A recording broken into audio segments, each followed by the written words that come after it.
right, on today's episode of The Hook, we're going to be talking about the PlayStation Vita and what the hell happened to it. But a little history before we get started.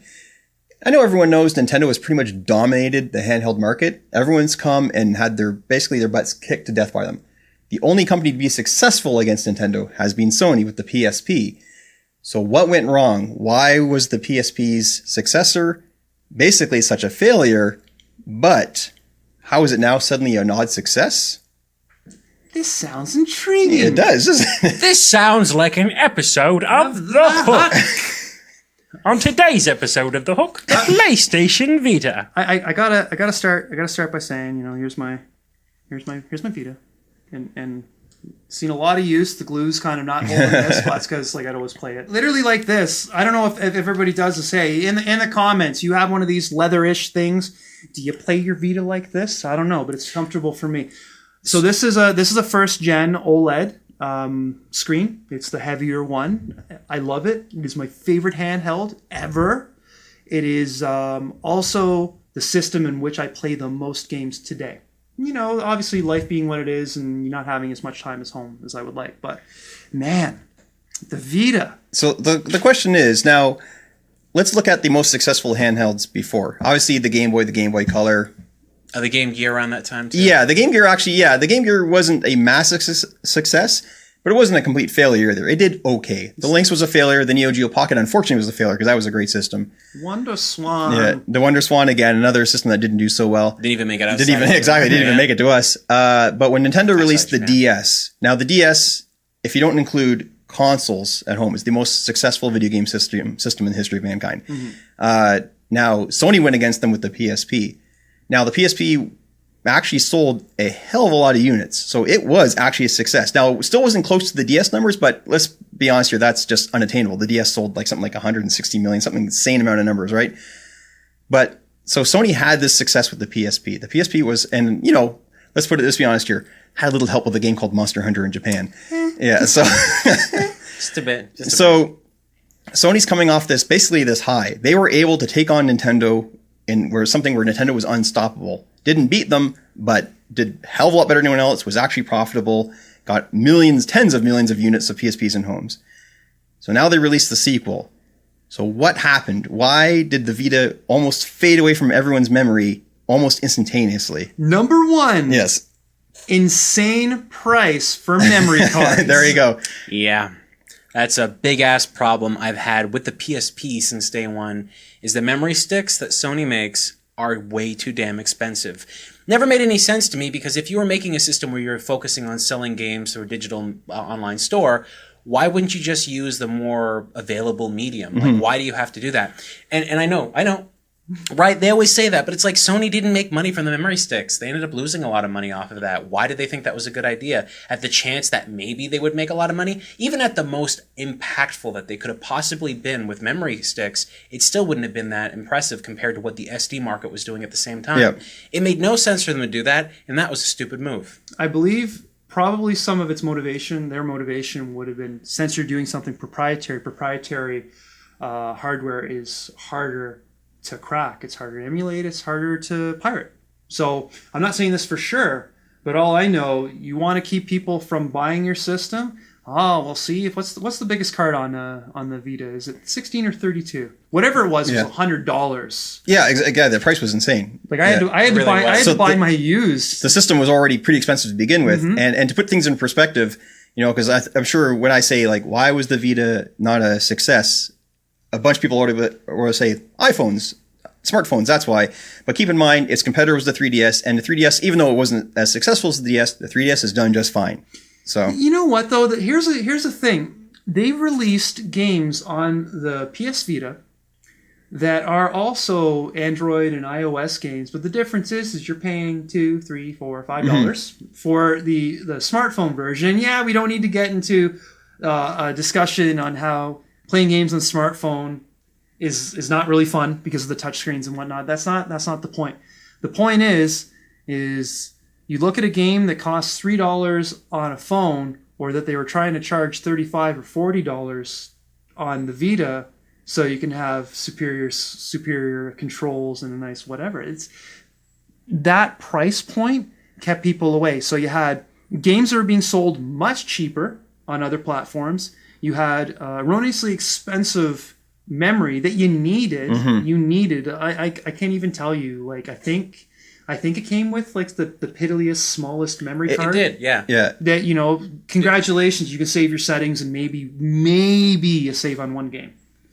But it's funny, like when the Vita came out, we were kind of all ready to attack it for frivolous things like the price points of certain games, the price point for their memory cards. I believe the system, correct me if I'm wrong here, was $90 more than the 3DS. The 3DS had already done its first price cut at that point, and I believe the Vita came out. The Vita was more expensive. Yeah. Well, of course, when the Vita came out in its first iteration, it came out with an OLED screen earlier in that technology's life cycle. So it's kind of funny how Sony ended up moving away from OLED to the vastly inferior LED display or LCD, whatever LCD display.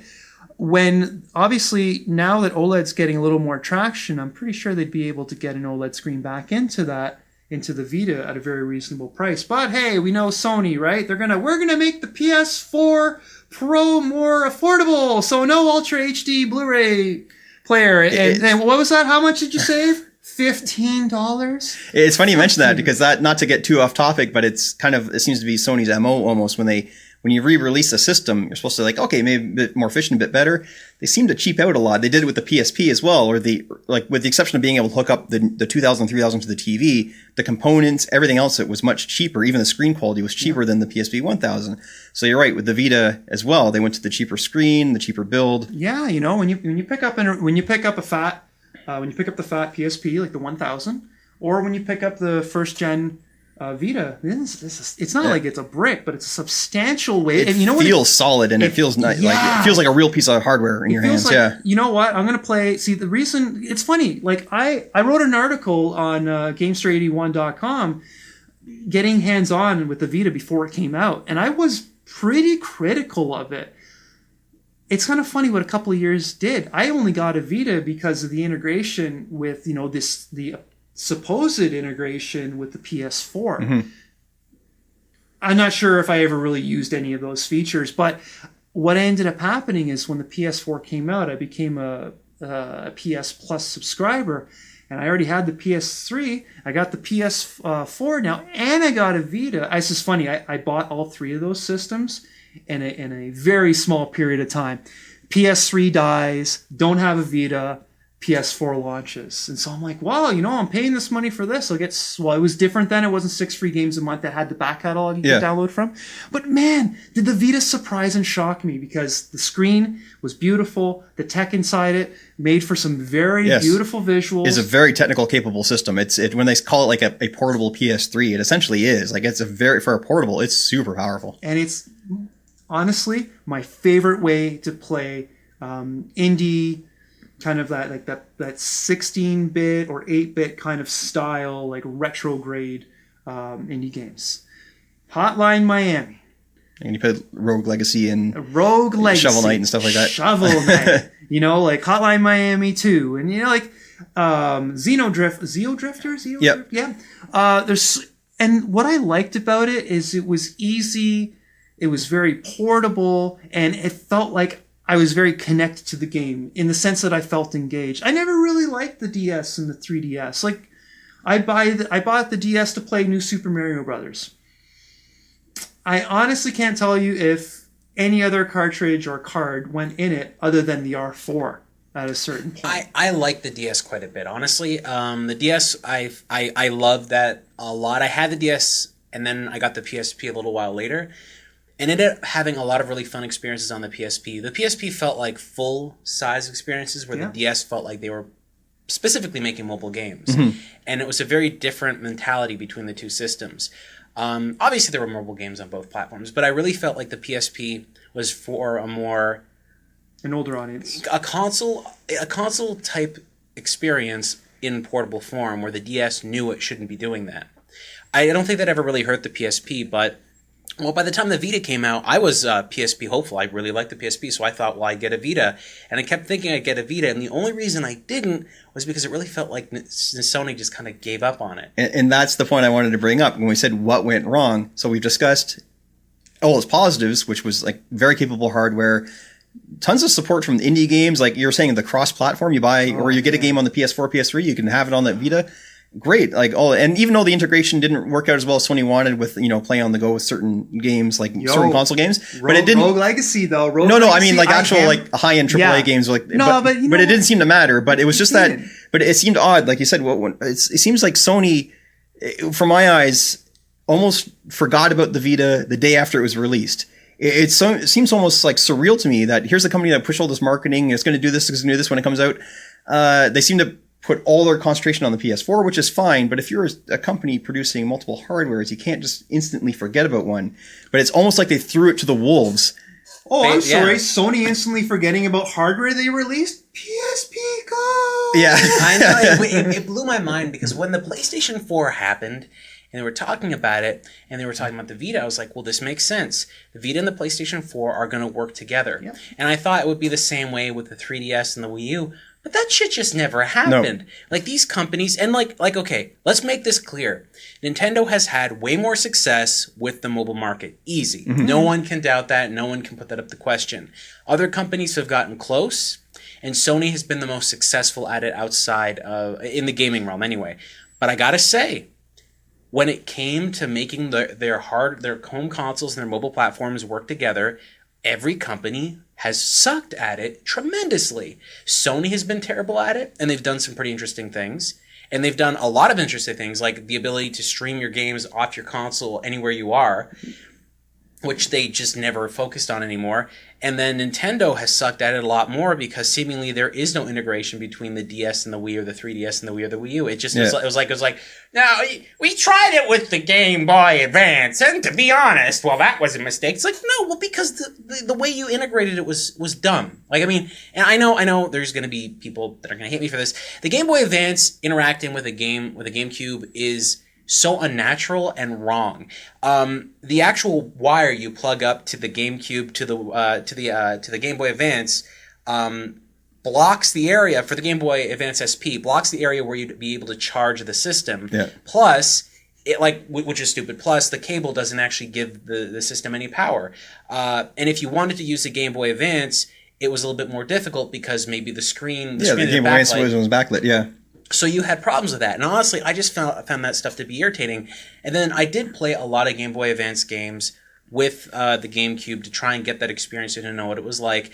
And a lot of them were really bare bones and boring. And I remember before the Wii U came out, I was like, you know what? I should go back and see what that is like. What it's like to have a screen, because VMU wasn't the same thing. Mm-hmm. Have a screen on there and see what it's like to interact. And I remember playing that and going, oh, we're going to have problems. Because there was no information on there. There was nothing you needed. And I thought, well, maybe the Wii U will fix that, right? But it didn't. And I really felt like that whole integration was good. And the Vita, I thought the Vita was going to bring all that together. It was going to be, okay, you have that experience. It could be the Wii U remote for the PlayStation, or the Wii U controller for the PlayStation 4, so that you can take that experience with you on the go. And we didn't get that. And it looks like the NX might be that, but until we even talk about that and know what the hell that's going to be, the Vita I thought was going to be that, and it just wasn't. The problem with the Vita is it didn't have any. Sony didn't have any faith in it. It's like you said, just pretty much they said it was a bowel movement to the wolves. We'll release a couple of games for it, but third party developers, you do your thing. What I liked about the Vita though is. And wasn't something unique to it, but the best feature I found with the Vita was upping your saves to the cloud. So I'd grind away at Rogue Legacy at work. Was doing something that afforded me a lot of time where I can just grind, right? And then I'd go home and I loved the game and I loved the music and I loved the challenge. So, as soon as I got home, I uploaded to the cloud, I downloaded it to my PS4, and there I am doing it again. And that was great. But the problem is that was the only cool thing that I personally got out of it. The back touch pad, know what? Like it was cool in Tearaway, but I can't really think of anything else that I liked. And then all that integration with the PS4, do you really, if you think about it from a logistical standpoint, why are you going to stream the game to your PS Vita when in reality the easiest way to do that would be in your own home because you need a strong Wi-Fi connection to make this possible. And then if you're doing this, why wouldn't you just be playing on the TV with the proper controller? Anyways, it just felt like too much was thrown at the wall to see what would stick, and Sony wasn't happy with what stuck. But the way you're describing the being able to upload games to the cloud and play your games on the go and then play them at home is a perfect example why the Vita is still being supported. But notice how I mentioned everything you mentioned is basically not Sony related. Rogue Legacy's indie company, like all these indie games are still heavily supporting the Vita. We talk about a company called Limited Run Games who makes physical versions of digital games. Tons of their catalog are Vita games. Japan, the Vita is still, like, there's new colors coming out. We just, it's like in a couple of weeks, there's more colors coming out. Now, I know Japan's a very mobile market and consoles are becoming less and less important over there, but it's still being supported by seemingly everyone else but Sony. Yes. NIS, one of our favorite JRPG companies who just, like, releases all these niche games we'd never see if it wasn't for them, still releasing Vita stuff. It's still being supported by everyone but the parent company, which kind of blows my mind. Hey, best version of Persona 4. Yeah, there you go. It's golden. PS Vita with that OLED screen. The first time that intro plays, you're just like, what? This is when I saw the graphics that the Vita was capable of producing, I was so confident in my belief that, okay, if the PlayStation 4 doesn't do well, because remember, when the PlayStation 3 came out, it didn't do as great as the other systems, and I just assumed, well, the PlayStation 4 is going to be a mistake, and the Vita, after the success of the PSP, well, the Vita is going to be the system that prevails. How fucking wrong was I? But the thing was, when they go to that direction, I thought, well, here's what they're going to do. They're going to make a really good portable system that you can just stream to your TV and have those experiences anywhere, and they're going to focus on that. And oh my God, it's not even like, what's crazy about the Vita is they didn't give it a chance. It's not even like, okay, it didn't work out, we're gonna pull back our releases. Dude, you didn't even show up. Yeah. You know what it's like? I remember at the E3, like a few E3s ago, back when it was still kind of questionable, Sony didn't even mention the Vita during the E3, and that's the first thing everyone said in the comments, like, hello, you've got another system. Like, they didn't even mention it. Dude, because you know what it's like? Imagine you got 3 kids, and each of these kids is having a recital at the school that they all go to, and they're all the same age or whatever. So you go to the recital, and you see the first 2 kids having their recital, and it's all fun. You got little PlayStation 4. They even talked about the PlayStation 3 too, right? Little PlayStation 3. He's a lot older, he's a lot dumber, and he probably shouldn't be in school anymore, but he's still there, right? And the other kid is he's young, chipper, and happy. And then you leave before the last kid gets up on stage, and I'm like, dude, what about the Vita? You didn't even care. They gave up. They gave up before it even started. Like before the fight began, they were already like, well, we made the announcement for the bout. Now let's go and get a Coke. It was like, are you serious? Are you insane? You put so much money into development, and by all accounts, it isn't bad hardware. Oh no, not at all. It isn't bad physically. A lot of times the best playable version of a game will show up on the Vita. Hotline Miami does not play remotely well on anything compared to the Vita because the touchscreen dragging was huge. It was something very small that didn't work well when you're playing on a console, on a TV, and you had a controller. It didn't work well when you were playing it on a PC and you had a mouse. It was just that little dragging. Or by far, Dragon's Crown. Dragon's Crown is a triumph on Vita. And it's a good game on PS3. But the ability, again, because of the touchscreen, it's touchscreen used sparingly and used right. Or, better than we're used to. I mean, in Dragon's Crown, there you are cooking. And you got to put things in the pots or the pans. But you also have to season it. And this is like a mini game that positively benefits you when you're kind of on a run and going, like, visiting successive dungeons. And I was just thinking about doing that with the controller, and I cringed because you're like this. There's an achievement that you get by getting an X amount of points. And I personally want to talk to the people that did that with a PS3 DualShock because I want to know how they did it because I got really good at doing it with the screen. But that's another thing too. You know what? I'm on transit a lot. So I see people like this constantly. This is actually the dominant position of people that I see in public. Hunched down, looking at this, or doing this, playing whatever garbage game on their phone that they can. When you see someone playing, you don't know, the only thing you know is 3DS, DS, whatever, or 2DS. So you can't really pick it out, but you can tell the difference in an instant between the PSP and the PS Vita. And when I see someone playing a game in public with the Vita, my heart swells. and it makes me very sad that I don't like the term gamer anymore. I think cell phones ruined that because everybody plays games now. And I can't really find kinship with someone that plays Candy Crush. But for those people that fancy themselves as kind of like true gamers, someone that really enjoy video games for everything that the medium has to offer, it's a shame that they don't have Vitas. Because you know what? I don't even care about Sony support. The Uncharted game was good, but I couldn't care for Gravity Rush. Tearaway was fine. It was a fine game, but the majority, 9 out of 10 games I've played on the Vita have been by a third-party publisher and or by an independent publisher, and they've been amazing. And the only good thing I can say about PS Plus in the time that I've had it is it opened my eyes to the world of indie gaming in ways I never thought possible, and I feel more enriched as someone that plays video games because of it. And this is why I find I think this is I know this is going to be up for debate. The nail in the lid of the coffin for the PlayStation Vita is without a doubt in my mind the lack of built-in storage, like good built-in storage. I think that's really what kills it because, look, 3DS is coming out. They're selling games in box in stores. What if the Vita had come out with 50 gigs built into it? Maybe 50 gigs is a bit too much at the time, but it had space built into it. And with the expansion and all that stuff, you could add stuff. But if it had built-in space, a lot of built-in space, we could have seen a lot of indie developers utilize that stuff. Sony would just be like, okay, you know what, guys? Here's a back catalog of PlayStation 1 games and PlayStation 2 games. Download, right? And just have fun. But they really didn't want to do that. They really didn't care. And I feel like there would be better ways to bridge both the PlayStation Network on the Vita and the PlayStation 4 together to have a cohesive experience. But they just lack that. It has got to be, in my mind, the only time where a game company fucked up a system's lifespan by just being lazy. That can only be it. I can't think of any other video game system that was that good, and then they just basically walked away from it. Because it's not like companies haven't walked away from systems before. But the Dreamcast, they weren't lazy. They tried a lot of stuff. They tried for include. If you want to look at it from the Japanese launch in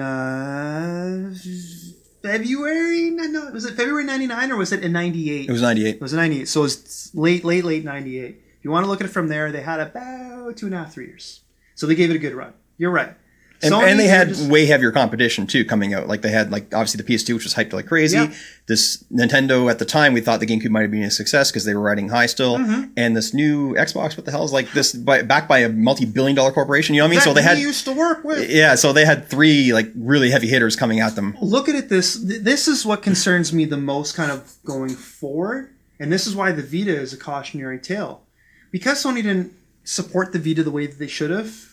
We all know that the reality of handheld, dedicated gaming devices, I'm not sure how much longer it's going to last. I honestly don't expect to see anything from Sony. Yeah. Nintendo will obviously, they'll be Nintendo. They should, because their handhelds are great. They have a lot of great games for all the systems. We've always talked about favorite systems. We're on a desert island. Let's be honest. We would have to pick from them and just kind of have some kind of solar panel set up so we can charge the thing. But when you look at the Vita and how quickly Sony stopped supporting it, directly stopped supporting it. You look at the past with the PSP Go. I'm kind of looking to the future, to PSVR, going, you know what? The PSP Go is trying, they're trying something different. They're a little ahead of their time. It was poor implementation and they forgot about it immediately. But the Vita is a solid system, but they're not supporting it. So what's going to happen with the PSVR? We got Sony's track record going. They, if things don't go exactly how they want, they're hands off right away. Yeah, and that's the biggest shame, because we discussed it's not like the PlayStation Vita is a bad system. It's not. It's really, really good.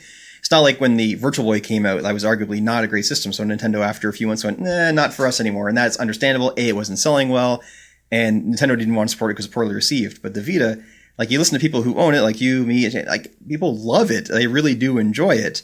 And these companies, these indie companies, these companies in Japan, still want to support it. where would the PlayStation Vita be right now had it been really successful, had a large group of people behind it, and they took that technology and that concept and put it in the PlayStation VR, so the PlayStation VR was truly portable and movable, and something like you'd be seeing with the Samsung VR. I think that would have been interesting. But guys, what do you think of the PlayStation Vita? Do you own one like Terence? And Mike. Or do you not own one like me and appreciated it from afar? What do you guys think? Do you think the Vita is really cool? Do you think it still has a lifespan? Let us know in the comments below. We want to read what you have to say.